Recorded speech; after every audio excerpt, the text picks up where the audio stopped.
Your Excellency, this is a surprise. Welcome. What do you mean we have no money? I need at least $1 million for intelligence mission immediately. On peut dire que tout le monde connaît Idi Amin.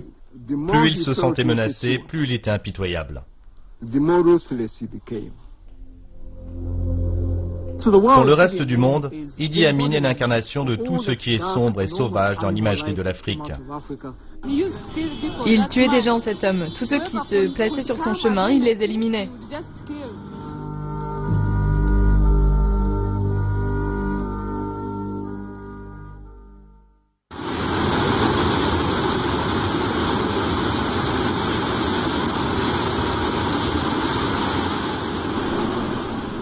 On pratique des sports nautiques sur le Nil près de Bujagali en Ouganda du Sud.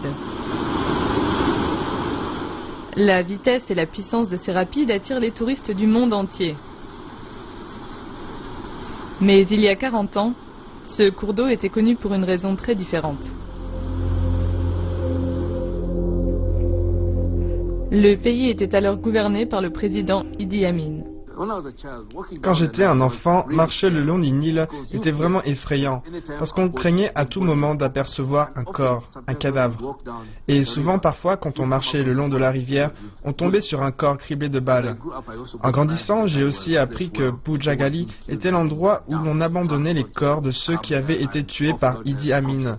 Il y avait des camions qui arrivaient jusqu'ici, et puis ils jetaient les cadavres dans la rivière. C'était sûrement un bon endroit pour se débarrasser de ces corps, parce qu'ils étaient immédiatement emportés, écrasés sur ces pierres et défigurés. Idi Amin, âgé de plus de 40 ans, prit les rênes de l'Ouganda suite à un coup d'État militaire en 1971. Il était alors à la tête de l'armée.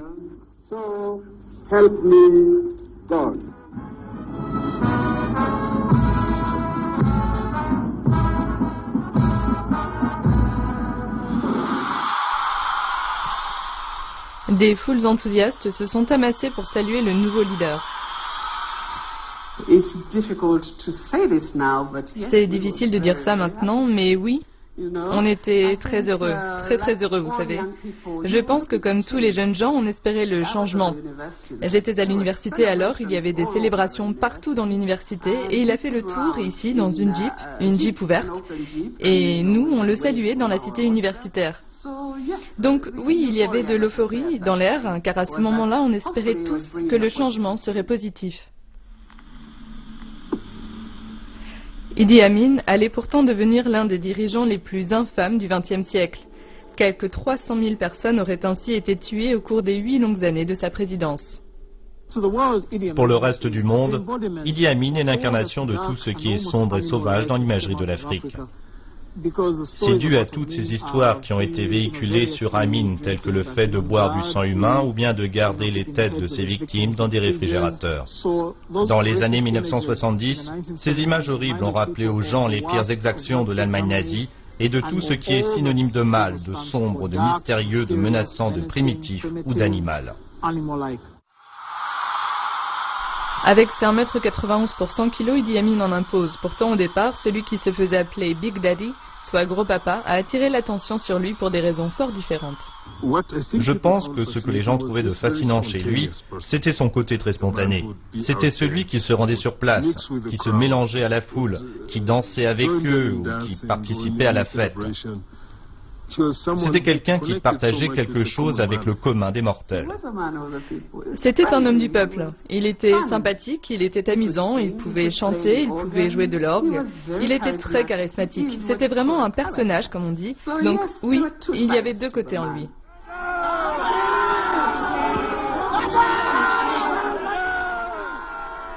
Idi Amin prit le pouvoir après avoir renversé Milton Obote, le premier président de l'Ouganda indépendante, un président qui dirigeait le pays par l'intermédiaire d'un parti unique.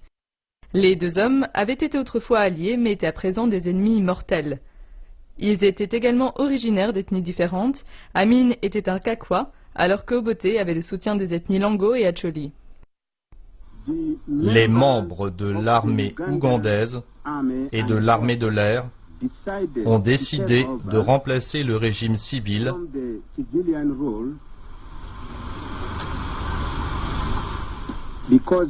suite au projet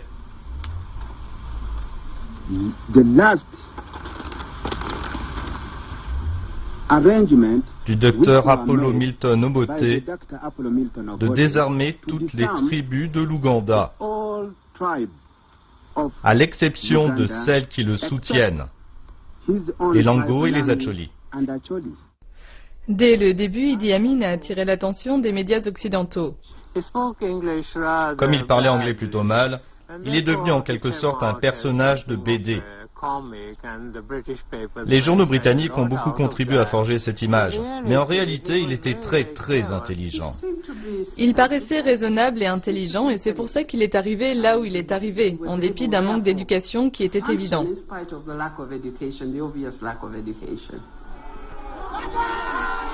Idi Amin n'avait en effet aucune éducation solide. Né dans le nord de l'Ouganda au milieu des années 1920, il n'a presque jamais fréquenté l'école. Il a grandi avec presque rien. Le luxe ne faisait pas partie de sa vie. Il a toujours connu des difficultés. Il a toujours dû se battre pour survivre. Il a surtout été élevé par sa mère, ma grand-mère. C'était une femme très coriace, imposante, tout comme mon père en fait. À l'instar de nombreux garçons ougandais pauvres, cherchant une échappatoire à la pauvreté, Idi Amin obtint un emploi dans l'armée coloniale britannique. Il a trouvé une place de cuisinier dans l'armée. C'est à un moment où ils étaient à la recherche de nouvelles recrues qu'il a eu l'opportunité d'intégrer l'armée. C'est à l'époque de la Seconde Guerre mondiale, vers 1940. Il excellait dans l'armée. C'était un très bon soldat. Il a servi sous plusieurs commandements. Je crois qu'il a fait de son mieux, même s'il a eu quelques difficultés avec la discipline. Il n'arrêtait pas d'obtenir des promotions parce qu'il se donnait corps et âme à son métier. Il était exceptionnel.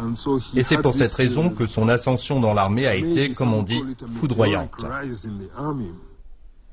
C'est pendant qu'il était dans l'armée que le redoutable Idi Amin a goûté pour la première fois la gloire. Il fut champion de boxe de l'Ouganda dans la catégorie mi-lourd pendant plus de 9 ans et il resta un passionné de natation tout au long de sa vie. Tout aussi impressionnant était son appétit pour les femmes. La polygamie étant légale en Ouganda, Idi Amin eut au moins 5 femmes, d'innombrables maîtresses et aurait été le père de plus de 40 enfants. Cette famille élargie vivait à la résidence d'État de Kampala, la capitale ougandaise. C'était amusant avec mon père. C'était toujours amusant. Même s'il était aussi une personne très terre-à-terre qui veillait à ce qu'on ne soit pas des enfants gâtés. À l'école, il faisait en sorte que ses propres enfants soient traités exactement comme tous les autres enfants.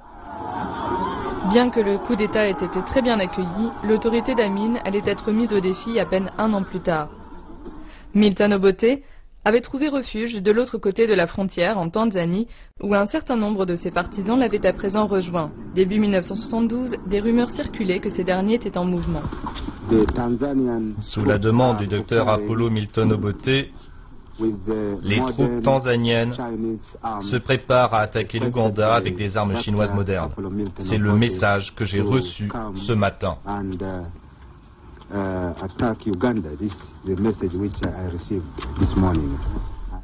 Bien que cette tentative ait été écrasée, Idi Amin eut dès lors une inquiétude croissante sur les possibles tentatives de reprise du pouvoir de son adversaire.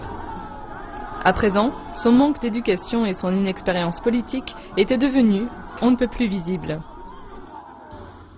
Il n'en avait tout simplement pas les capacités. Il ne savait pas comment s'y prendre parce qu'il ne comprenait pas ce qu'il faisait. Il ne comprenait pas ce qu'était un budget pour un pays, les affaires étrangères, vous savez. Il n'avait aucune idée de ce que c'était. Il avait vraiment d'énormes lacunes. Pour lui, il faisait de son mieux, mais les autres ne partageaient pas ce point de vue.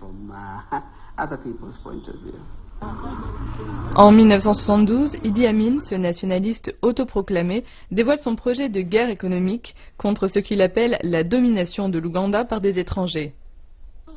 C'est le journal du 17 août. Tous les Asiatiques doivent s'en aller. Les parents de Walid Jamal faisaient partie des 80 000 Asiatiques qui vivaient alors en Ouganda. Idi Amin leur a ordonné à tous de quitter le pays. À l'époque, alors qu'ils représentaient à peine 1% de la population de l'Ouganda, les Asiatiques contrôlaient néanmoins les 2 tiers de l'économie non alimentaire. Bien sûr, on avait une vie très privilégiée. Pour ce qui est du niveau de vie, l'écart entre les Asiatiques et les Africains était immense. Les Asiatiques, dont beaucoup détenaient un passeport britannique, n'ont eu alors que 90 jours pour quitter le territoire en prenant seulement ce qu'ils pouvaient porter sur eux. Pour la plupart des Ougandais ordinaires, cette décision politique a été très bien accueillie. Partout, il y a eu des pillages et Idi Amin distribua les biens et les entreprises des Asiatiques à son entourage. Il a chassé les Asiatiques qui étaient l'épine dorsale de l'économie. Et au cours de cette période, toutes les industries se sont arrêtées, tous les services sociaux se sont désintégrés, les écoles et les hôpitaux ne pouvaient plus fonctionner normalement. L'Ouganda n'en a tiré aucun bénéfice. Bien sûr, il y a des gens qui pensaient qu'ils nous rendaient un grand service, à nous les entrepreneurs ougandais, les entrepreneurs locaux, puisqu'on pouvait prendre la place des Asiatiques et de la plupart des autres étrangers qui étaient aussi partis. Ainsi, le monde des affaires s'ouvrait enfin aux Ougandais. Le problème, c'est qu'ils n'étaient pas vraiment prêts à prendre le relais à ce moment-là. Aujourd'hui, ça serait différent. Mais à cette époque, on n'était pas prêts, on ne connaissait rien au monde des affaires. Est-ce que nous le voyons comme un monstre? Oui. Et jusqu'à un certain point, il a aussi été monstrueux envers nous. C'était très effrayant de se trouver si près de lui. Il était effrayant. Pro-occidental au début, Idi Amin avait ensuite changé ses allégeances politiques. Il était à présent soutenu par le colonel Kadhafi de Libye.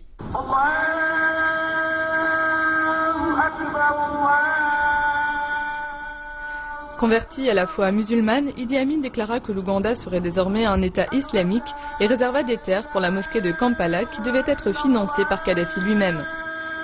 Pendant ce temps, il ne perdait jamais une occasion de se moquer de l'ancien colonisateur, la Grande-Bretagne. Il y eut un cocktail à l'un de nos grands hôtels et Idi Amin a mis sur pied l'un de ses meilleurs coups médiatiques. Il a fait venir un groupe d'hommes d'affaires britanniques basés en Ouganda pour, ni plus ni moins, en faire ses porteurs et le déclarer vainqueur de l'Empire britannique.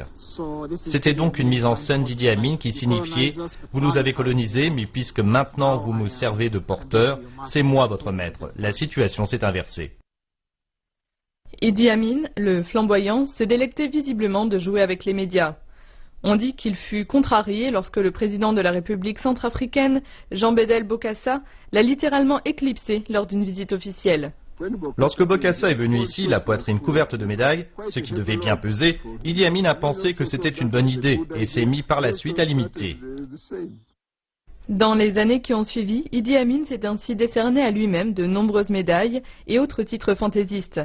De fait, il se déclara un jour seigneur de toutes les bêtes de la terre et de tous les poissons des mers ainsi que roi d'Écosse.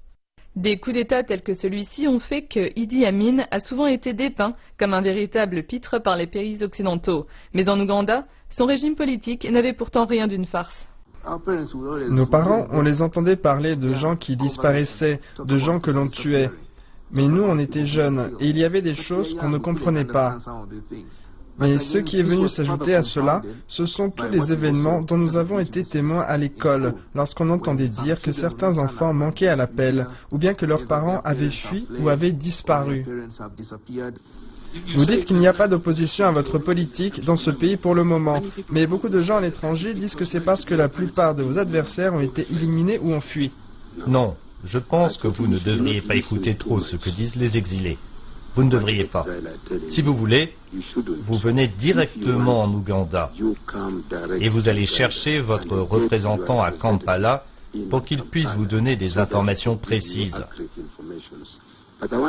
Mais je voudrais vous poser une question. Vous n'avez pas peur d'interroger le conquérant de l'Empire britannique, vous qui êtes britannique? Vous n'avez pas peur de moi?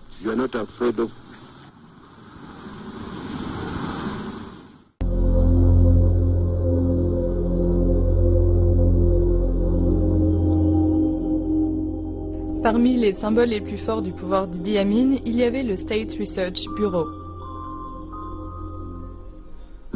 Le State Research Bureau est connu de sinistres mémoires pour la torture. Il disposait de chambres de torture quelque part près du pavillon présidentiel à Nagasero. Nagasero est l'un des faubourgs de Kampala. Et ils y ont torturé et tué beaucoup de gens.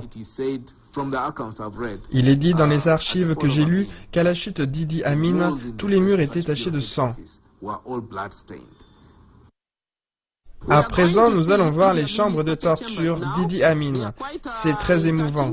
Bien sûr, il se peut que vous ne vous sentiez pas à l'aise, mais tout le monde a entendu parler au moins d'une fois d'Idi Amin.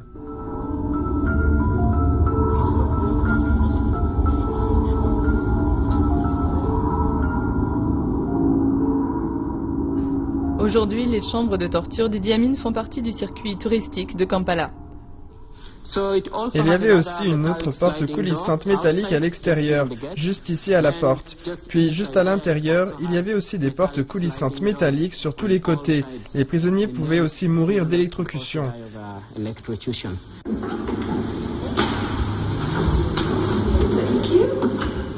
Le site numéro 1 de notre circuit est la chambre de torture d'Idi Amin. Bien sûr, si je parle de chambre de torture, ça peut vous évoquer des tas de choses comme le côté sombre, l'obscurité, les horreurs du passé. Mais beaucoup de gens dans le monde occidental et beaucoup de gens d'autres pays ont aussi beaucoup entendu parler d'Idi Amin. C'est pour ça que même si l'expérience peut être désagréable, il y a encore des gens qui veulent visiter l'endroit et qui peuvent trouver ça intéressant.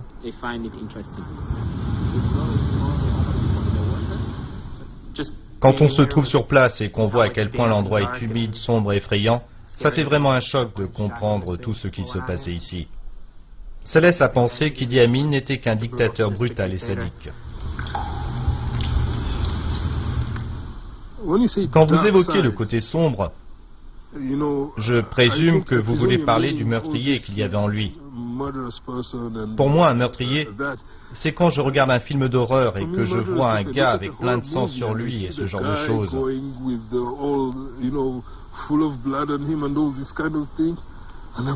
Mais ce n'est pas comme ça que je vois mon père. Je n'ai jamais vu ce côté en lui. Je me souviens par exemple d'un homme qui se mettait en colère pour un problème particulier. Oui, ça, je l'ai vu. Et même nous, on avait la frousse, on ne se mettait pas sur son chemin, vous savez. Quelque chose allait de travers et ça le mettait en colère. C'est vraiment le pire que j'ai vu de son côté sombre. J'ai juste vu quelqu'un qui se met en colère.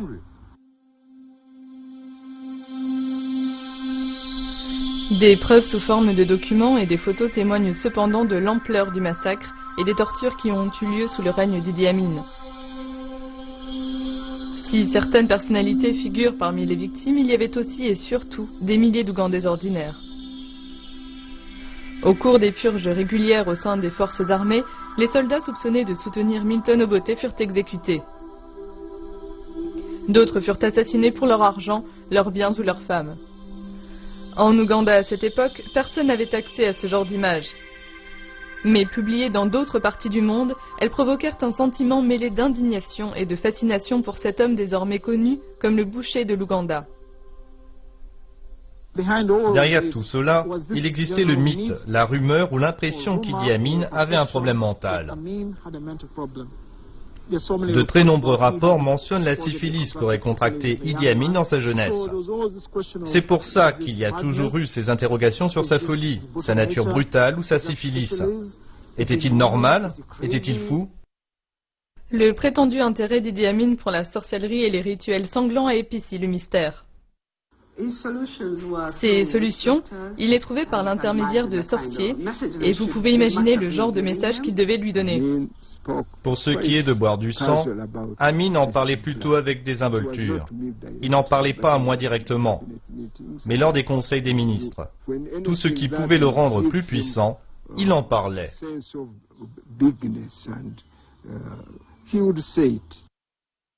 Pourquoi Idi Amin a agi comme il l'a fait reste un mystère, mais il existe de nombreuses théories.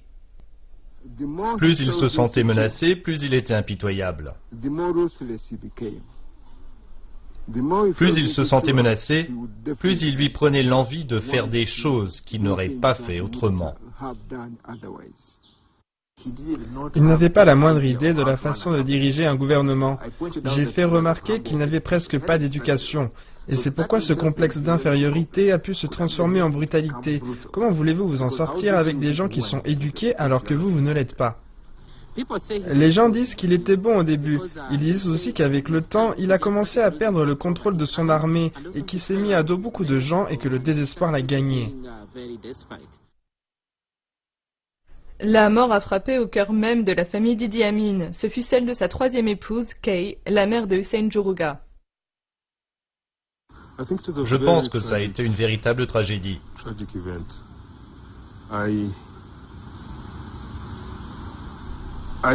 Personnellement, j'ai du mal à affronter ce souvenir.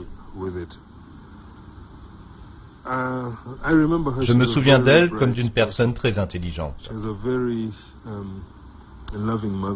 C'était quelqu'un qui montrait beaucoup d'amour, pas seulement envers nous, ses enfants, mais aussi envers les autres enfants. Le corps mutilé de Kay a été découvert en août 1974. Elle avait une trentaine d'années. Moi, je n'étais pas au courant du conflit qu'elle avait avec mon père à l'époque.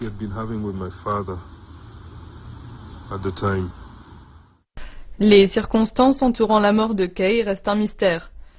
Peut-être que, inévitablement, la notoriété d'Idi Amin a contribué au fait que certains les pointaient du doigt. J'ai eu des discussions avec lui au sujet de ma mère et je peux vous garantir que j'ai vraiment fait la paix avec mon père sur cette question. Ouais, j'ai fait la paix avec lui sur ce sujet et il n'a rien à se reprocher.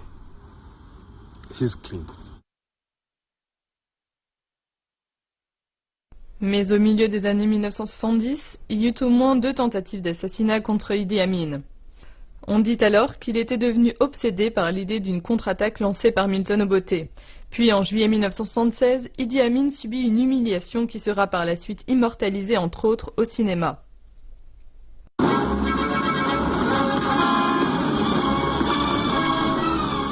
C'est en effet à la suite d'un raid aérien audacieux qu'un commando israélien réussit à sauver les otages d'un avion détourné qui avait été autorisé à se poser à l'aéroport d'Entebbe par Idi Amin en personne. Les pirates de l'air étaient des militants pro-palestiniens.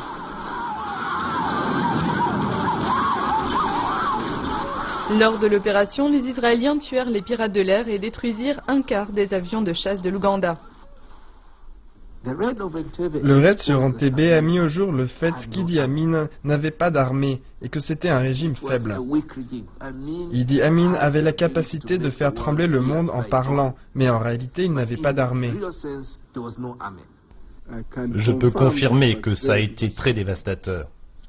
Après ce raid, il n'a jamais récupéré son autorité. Alors, quelle est la capacité de votre armée de l'air maintenant? Je ne peux rien vous révéler parce que vous pourriez transmettre ces informations à l'Afrique du Sud, alors que j'ai l'intention de détruire Johannesburg et le Cap. C'est mon objectif. Je suis très sérieux à ce sujet. En 1978, des soldats ougandais se sont mutinés et ont fui de l'autre côté de la frontière, dans la Tanzanie voisine. Idi Amin a envoyé ses troupes. La Tanzanie a lancé une contre-attaque et en avril 1979, Kampala est tombée. Si vous attrapez Idi Amin, qu'allez-vous faire de lui? On va manger de sa chair. On va l'exposer dans un musée si c'est possible.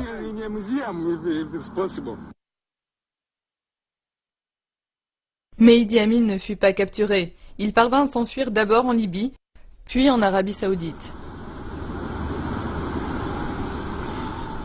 Là, les autorités mirent à la disposition de la famille un logement à Jeddah. C'est la retraite dont il avait vraiment besoin. Loin de toute cette vie à 200 à l'heure, de l'attention des médias, de la guerre. Il pouvait enfin profiter d'une vie paisible, d'une vie normale. Il nous disait que c'était ça qu'il désirait le plus, de pouvoir conduire sa propre voiture sans garde du corps et d'aller au supermarché ou à l'hôtel pour prendre son café turc. Il adorait le café turc. Ou alors pouvoir retrouver un vieil ami. Il s'est maintenu en forme jusqu'à la fin. Il aimait particulièrement la nage. En 1980, une équipe de la BBC a retrouvé Idi Amin. À la même époque, ses pires craintes s'étaient réalisées. Son ennemi juré, Milton Obote, était redevenu le président de l'Ouganda. Vous savez ce qu'Obote a déclaré la semaine dernière, je l'ai entendu le dire. Il a dit qu'Idi Amin Dada devrait être ramené en Ouganda avec des chaînes. C'est ce qu'il a dit lors de ce rassemblement. Oui, mais il sait que je suis très populaire. Obote est contre tout dirigeant populaire en Ouganda parce que lui, il est impopulaire.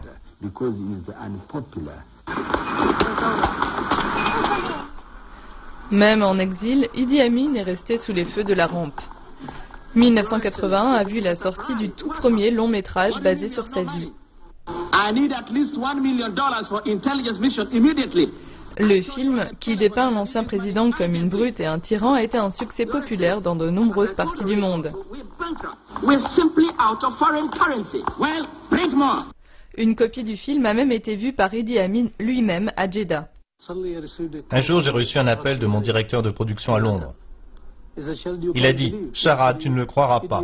Idi Amin a appelé ici et il t'a félicité pour la réalisation du film. » Il a dit que c'était un film super classe. C'est ce qu'il a dit. Peu importe d'où ça venait, il n'y avait que la publicité qui l'intéressait. Qu'elle soit bonne ou mauvaise, c'était le dernier de ses soucis.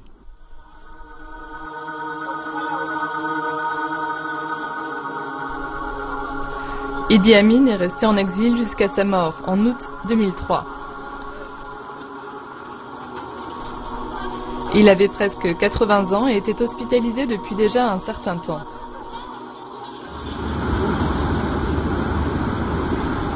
Aujourd'hui, l'Ouganda est l'une des économies les plus dynamiques du monde. Ici, aucun monument n'a été élevé pour commémorer Idi Amin et il n'y a ni statue ni plaque commémorative. Pourtant, dans les rues de Kampala, son nom est encore dans tous les esprits. Idi Amin était un dictateur qui ne respectait pas les droits de l'homme. Idi Amin était un homme qui aimait son pays, c'était un leader patriotique. À présent, chaque Ougandais commence à se souvenir de lui comme du meilleur président que ce pays aura jamais. Il tuait des gens, cet homme. Tous ceux qui se plaçaient sur son chemin, il les éliminait. Le verdict du reste du monde est cependant moins ambigu. Il a nui à l'image de l'Ouganda, à tel point que dans certaines parties du monde, quand vous dites Ouganda, on vous répond « Oh, le pays d'Idi Amin ». Pratiquement le monde entier sait aujourd'hui que l'Ouganda a connu un dictateur sanguinaire. Eh bien, il nous a rendus célèbres pour de mauvaises raisons. À vrai dire, je promeus l'investissement depuis 11 ans et c'est la seule chose que certains connaissent sur l'Ouganda. On peut dire que tout le monde connaît Idi Amin. Les assassinats, les morts mystérieuses, le tyran africain qui nargue les puissances occidentales, les corps jetés dans le Nil, le plus long fleuve du monde. L'ensemble de ce cocktail ne pouvait faire d'Idi Amin qu'un personnage inoubliable. Inoubliable, oui, mais l'Ouganda est en mouvement. Et les rives du Nil sur lesquelles les enfants avaient autrefois peur de s'aventurer est aujourd'hui un endroit idéal pour se détendre et s'amuser.